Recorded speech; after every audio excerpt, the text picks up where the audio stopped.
In 1978, China entered a new era as 74-year-old Deng Xiaoping rose to national leadership. His practical style and reputation as a reformer stood in stark contrast to the lingering legacy of Mao Zedong.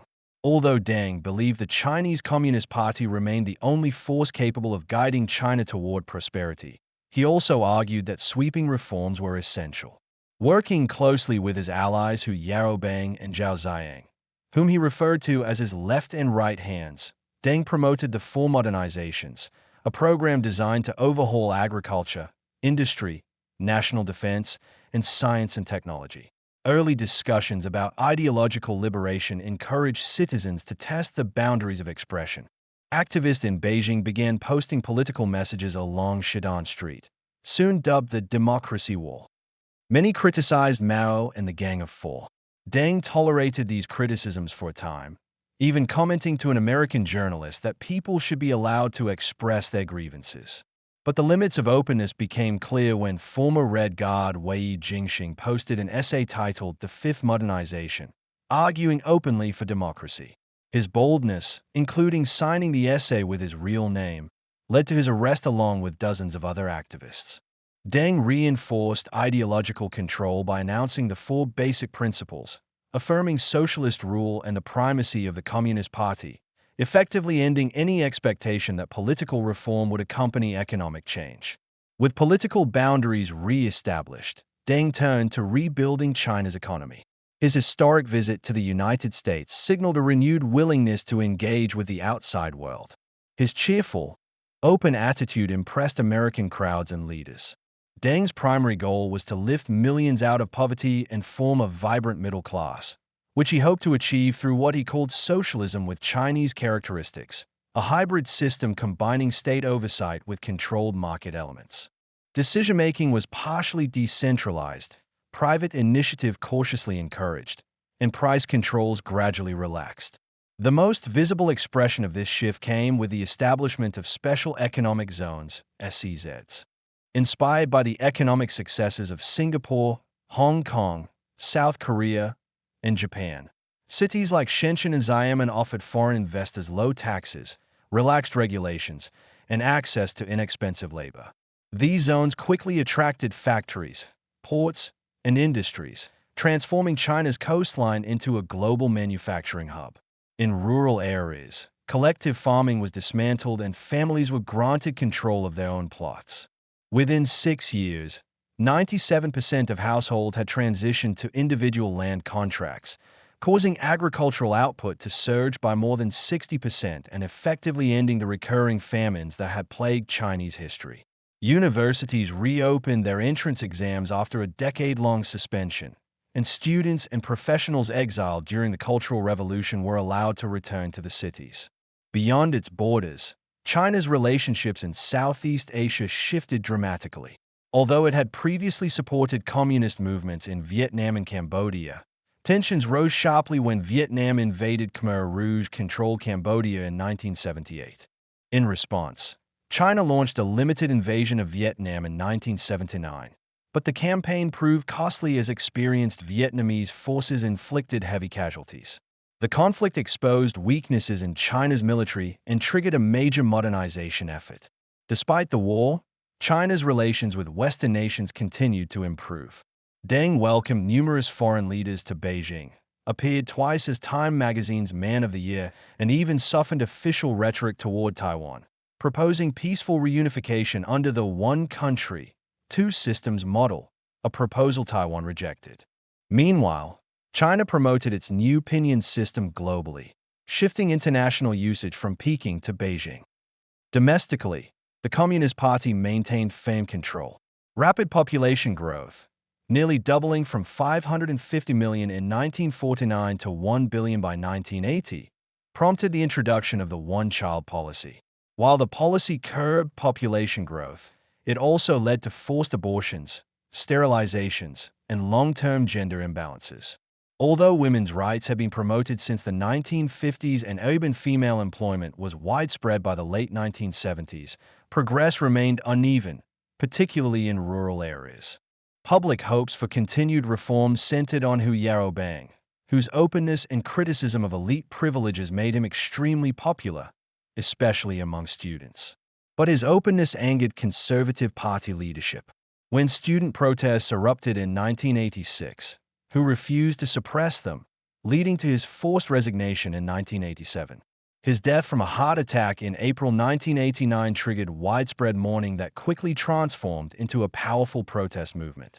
Within weeks, more than 100,000 students gathered in Tiananmen Square demanding greater transparency, free speech, and political reform. Hunger strikes intensified pressure on the government, drawing global attention. Zhao Ziyang, who favored dialogue, found himself increasingly isolated as hardliners led by Premier Li Peng pushed for a tougher response. In a dramatic and emotional moment, Zhao visited the protest camp on May 19th, telling the hunger strikers, "We are already old. It is you who matter." This would be his final public appearance. Behind the scenes, Deng Xiaoping endorsed the hardliners' view that the movement was a counter-revolutionary rebellion, and the decision was made to clear the square by force. On the night of June 3, 1989, the army advanced into central Beijing. Protesters and residents formed barricades, but violent clashes erupted as troops moved forward using live ammunition.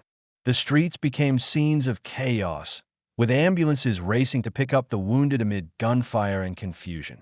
Official figures reported 218 civilian deaths, though eyewitness accounts suggested a far higher toll. Amid the aftermath, one image emerged as a symbol of defiance: a lone man standing in front of a column of tanks on Chang'an Avenue, known worldwide as Tank Man. The image circulated globally, though it remains censored in China. Zhao Ziyang was removed from office and placed under house arrest for 15 years, while Li Peng continued in power. Deng defended the crackdown, calling it necessary to preserve stability. International condemnation followed, with sanctions imposed and foreign investment sharply reduced. Economic stagnation in the early 1990s prompted Deng to intervene once more. In 1992, at age 87, he launched his southern tour, visiting booming SCZs like Shenzhen and Guangzhou. His message was direct: reform must accelerate. He dismissed the idea that socialism and market forces were incompatible, arguing that development was the nation's highest priority. The party quickly rallied behind his vision. That same year, China formally declared itself a socialist market economy, ushering in sweeping liberalization. State enterprises were restructured or closed, private businesses expanded, and foreign investment surged. GDP soared from 3.9% in 1990 to 14.2% in 1992, kickstarting a decade of unprecedented growth. According to the World Bank, more than 80% of China's population lived in extreme poverty in 1990. Within 30 years, that figure fell to zero, marking one of the most dramatic poverty reductions in history. Still, rapid modernization created new challenges, including rising inequality and massive rural-to-urban migration, exacerbated by the hukou residency system. Deng Xiaoping died in 1997, leaving a complex but transformative legacy. Jiang Zemin, Deng's successor, maintained economic reforms while strengthening party control. He embraced Deng's guiding principle: hide your strength and bide your time. On the international stage, China projected caution and steadiness. A major milestone came in 1997 when Britain returned Hong Kong to Chinese sovereignty after more than a century of colonial rule, an event widely seen as symbolic closure to China's century of humiliation. Macau followed in 1999. Both regions were incorporated under the one country, two systems model. Meanwhile, Taiwan experienced democratic transformation and rapid economic growth led by high-tech industries such as TSMC. Western observers predicted that China's rising middle class would eventually demand political rights, assuming economic liberalization would naturally lead to democratization. That prediction proved overly optimistic. The early 2000s marked China's emergence as a global economic powerhouse. Joining the World Trade Organization in 2001 accelerated China's integration into world markets. Manufacturers across the globe shifted production to China, which quickly became the world's largest exporter. Economic growth soared, often exceeding 10% annually. Environmental pollution, carbon emissions, and social inequalities also surged.